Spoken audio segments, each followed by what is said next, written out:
We start with some cricket, and today we set up the third test that's about to begin between India and England in the city of Rajkot. Now, it ought to make England feel right at home. The stadium, that is, after the media box structure here, resembles that of the Lord's Stadium back in London. So there is some familiarity that they're heading into. If not that, then maybe the conditions. Talk suggest it would be similar to the second test, something in there for everyone. No rank turner this one as well. It's good to stick to what works for India. That's what the Indian think tank will be telling themselves after that second test, which they ended up winning. And I have to start with the Indian camp, though, because there is a lot going on there. Let's begin with the biggest elephant in the room, the absence of Virat Kohli. Even though India managed to level the series in the second test, the absence of Kohli in that Indian batting lineup is unmissable. The lack of experience, skill, that killer instinct and gut is evident. Virat Kohli also has faced a lot of flack for giving this series a miss, and I would like to say, let's cut some slack. Here's someone who always puts playing for the country first. At a time when there is so much cricket going on and players constantly choosing money over matter, league cricket over country, a bit of personal time that is obviously important to Kohli's mental well-being has to be respected. And let's face it, what his absence has very crucially showed the Indian management is the obvious gaps in that lineup that desperately needs filling up. Which leads me to Rohit Sharma, the most experienced player in that squad now. The normally cool and casual Rohit is clearly under the pump, despite the win.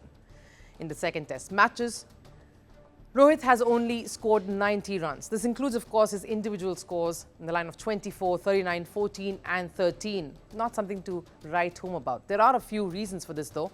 His own form, it's fine when India is winning, but when other things not really in place, then the scrutiny makes it a little too hot for him to handle. We already are aware of the troubles he's having, whether it is uncertainty over his captaincy in the Indian side or the unrest brewing in his IPL or the Indian Premier League franchise, the Mumbai Indians. There's a lot on his plate, and then there is the headache of more players now being unavailable. One is the curious case of Shreyas Iyer. It has been far from prolific in the series.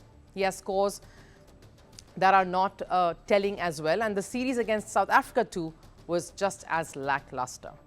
Though it says he has been rested for the remainder of the series against England, the main reason is that the board seems to have lost faith in his skills and abilities, especially in this format. After the last few test matches, he has been found against pace when they were playing South Africa in South Africa, and now against spin as well.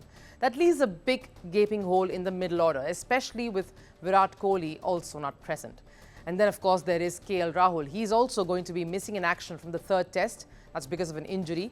Dev Padikkal, his Karnataka state teammate and a key opening bat, has been called in as replacement, which leaves that batting lineup very inexperienced and open to attack.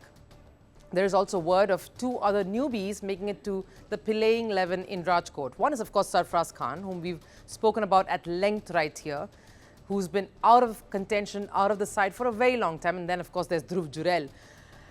Talks of newbies coming in is an indication enough that the board and the selectors are clearly looking towards the future and not the past, which is why, despite all the heroics that a certain Cheteshwar Pujara is exhibiting in the domestic circuit, is going unnoticed. And you wonder then on what plans the board really has in place for such adversaries or such disadvantages, like players having personal commitments that they need to tend to and are missing out, and of course injury concerns as well. There is no backup in place. Each test is crucial for the march to the World Test Championship final, and a single slip-up could prove costly. This is, of course, the case of Ishan Kishan. He's also not getting a look in. There is fresh talks now of the board being very upset with the youngster, who first cited personal reasons and mental health to take a break. The board, of course, accommodated that request on the condition that he plays some domestic cricket in the time that he comes back. Now, he has been giving that a big miss and was recently seen training alongside Hardik Pandya, his IPL franchise captain. Contrastingly, England, who were under the pump and came into the series with many question marks over baseball working, over whether they had the experience in place, seemed to be thriving. The loss has not pegged them back, well, as much as visa issues might have. The new one, of course, pertaining to Rehan Ahmed. But that aside, the vibe, the energy and the general mood seems rather upbeat. because they are doing far better than what many expected them to. It's also a big occasion. The captain, Ben Stokes, will be playing his 100th test. Massive achievement that, and it couldn't have been at a venue more apt.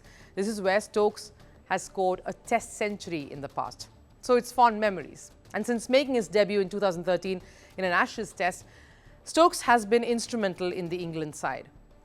Earlier, of course, as an all-rounder, as you would see the numbers, but now too, if not his bowling, then his leadership. It's a facet that is truly kicking in.